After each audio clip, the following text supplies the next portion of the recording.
Hello there, you're now with me, Douglas Elliott, for the quarter-hour news update at 5. Our top story. Malaysia's Consumer Price Index, or CPI, slowed to 2% in July of 2023, its lowest so far for the year. The Department of Statistics Malaysia, DOSM, said the inflation has shown a moderating trend since January, when it stood at 3.7%. This was slightly lower than the median forecast of 2.1% projected by economists and lower than the 2.4% recorded in the previous month. Chief Statistician Datuk Seri Dr. Muhammad Uzi Mahidin said the low inflation rate was driven by the slower increase in prices at restaurants and hotels, food and non-alcoholic beverages, as well as miscellaneous goods and services. Meanwhile, both health and education groups increased by 2% respectively. The food and non-alcoholic beverages group, which contributed to 29.5% of the total consumer price index, recorded a moderate increase of 4.4%, while the restaurants and hotels category registered a 5% increase. 9 states recorded increases below the national inflation level of 2%, with Labuan recording the lowest increase of 1.1% in July 2023. However, 6 states recorded increases above the national inflation level, namely Pahang, Sarawak and Wilayah Persekutuan Putrajaya with 2.6%, while Perak and Selangor recorded with 2.4% and Malacca with 2.2%. Earlier, BNM said headline and core inflation will moderate further in the second half, partly due to a higher comparative base last year.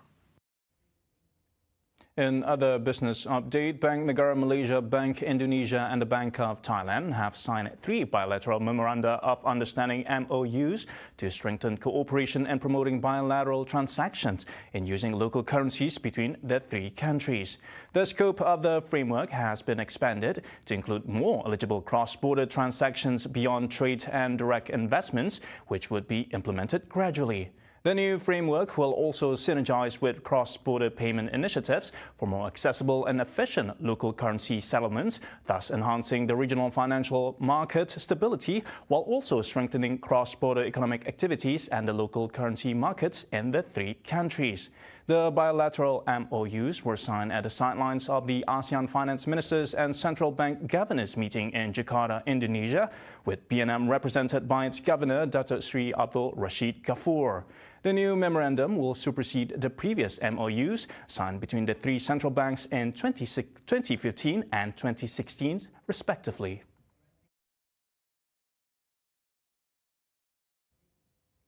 Back home, the Sarawak government is committed to conduct in-depth studies and assessments of diverse carbon storage options that best suited with the state's coastal geology. Premier of Sarawak, Dato' Petinggi Tan Sri Abang Johari Tun Openg, noted that the studies are needed following questions that arise about the effectiveness of injecting carbon into empty oil wells.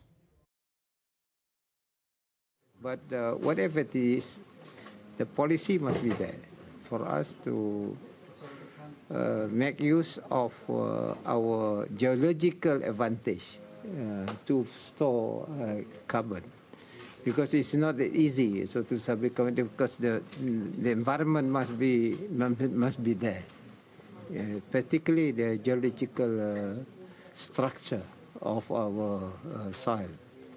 And the other one is they are on North Sea.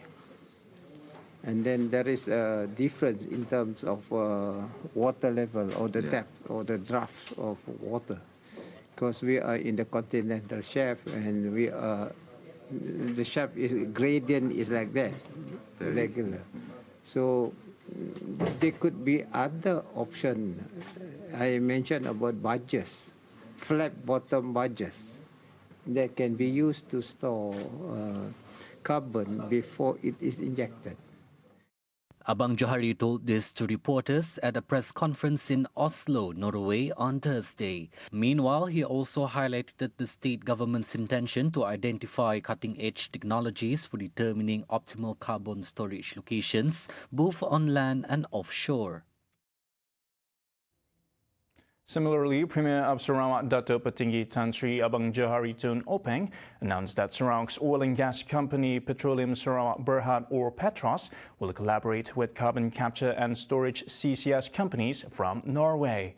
The aim, he said, is to drive the development of the green sector in Sarawak further. They are basically solution provider, perhaps with the input that we get, though they got the data based on perhaps United Nations data or other source of data, but maybe the data from our region is not updated, maybe, but that's where we can have, the various input during my visit here. We go back and we will discuss further. And as Petros is our resource manager on CCS, we have to discuss with Petros and do more research on it. In similar developments, our government is actively pursuing educational collaboration with Norway with the intention to send Sarawakian students to pursue higher education opportunities in the country. State Premier Dato' Petinggi Tan Sri Abang Johari Tun Openg envisions a future of local experts in the carbon capture and storage CCS in Sarawak, thus boosting the development of the CCS sector in the state. Yeah, I have discussed with my Deputy Premier as well as our SS that we have to send our students here so that our students can learn more how the technology is being improved in Norway. But in terms of technology, Norway is very advanced. I was mentioning that we are a developing country, they are a developed country, and what we can do is to send our students here and let them study in the local universities. I'm sure Ambassador will recommend which university they should go in. At the same time, Abang Johari further emphasized the importance of English proficiency among the students sent to Norway and also highlighted the opportunity for them to learn the Norwegian language. Centex Commercial, in collaboration with Jumani Pavilion, will host the first ever Sarawak Heritage Sales Carnival 2023. The carnival is set to be held at its compound starting Saturday, August 26 and Sunday, August 27. Shahrin Yusri, the general manager of Centex Commercial, said the carnival will host around 100 entrepreneurs selling nearly 10,000 local products such as handicrafts and traditional delicacies. Tetapi apa yang kita akan buat, mereka letakkan produk mereka di Centex Commercial, usahawan tidak datanglah yang produk warisan tadi. Jadi kami bantu mereka jual. So about 10,000 products, banyak. Ia merupakan produk warisan Sarawak yang boleh dikategorikan kepada dua kategori, tiga, iaitu produk warisan tekstil, produk warisan craft dan produk warisan makanan.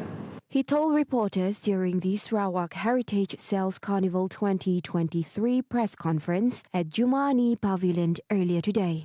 The carnival's highlights include Keringkam's embroidery class for the public, a Zumba session, and a lucky draw event. Other activities will include permitted car boot sales and a coloring contest for children. The event will start at 8 a.m. and end at 5 p.m. on both dates.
You're watching News at 5. Former U.S. President Donald Trump returned to social media site X with a post on Thursday, posting his mugshot from his booking at Fulton County Jail in Atlanta, Georgia, earlier in the day. Trump faces 13 felony counts in a Georgia case, including racketeering, for pressuring state officials to reverse his election loss and setting up an illegitimate slate of electors to undermine the formal congressional certification of Biden's 2020 victory. With his post, Trump made his return to the platform that banned him following the January 6, 2021 attack on Congress by his supporters. He used Twitter and other social media platforms to claim his defeat in the 2020 election was due to widespread voter fraud and to share other conspiracy theories. On November 19th, the social media app reversed its position when billionaire Elon Musk bought Twitter on October 2nd. Trump spent only about 20 minutes at the jail and was released on $200,000 bond. Before boarding his private jet at the airport, Trump repeated his claim that the prosecution, along with others he faces, is politically motivated. 77-year-old Trump has already made history as the first former U.S. president to face criminal charges, even as he attempts another campaign for election next year. The Panama Canal expects to maintain restrictions on daily vessel transit for at least 10 more months, amid a prolonged drought that has lowered the water level. The extension would give the canal some breathing room for preserving water before the next rainy season arrives. But the prolonged period could also create a larger bottleneck of ships if they do not reserve ahead of passage.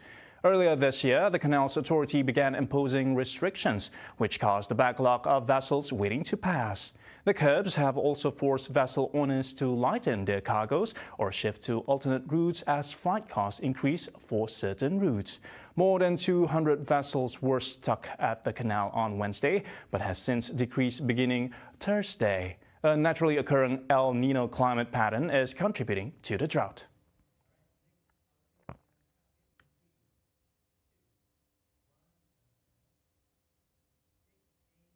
And that's the quick update on News at 5. I'm Douglas Elliott. Thank you for watching.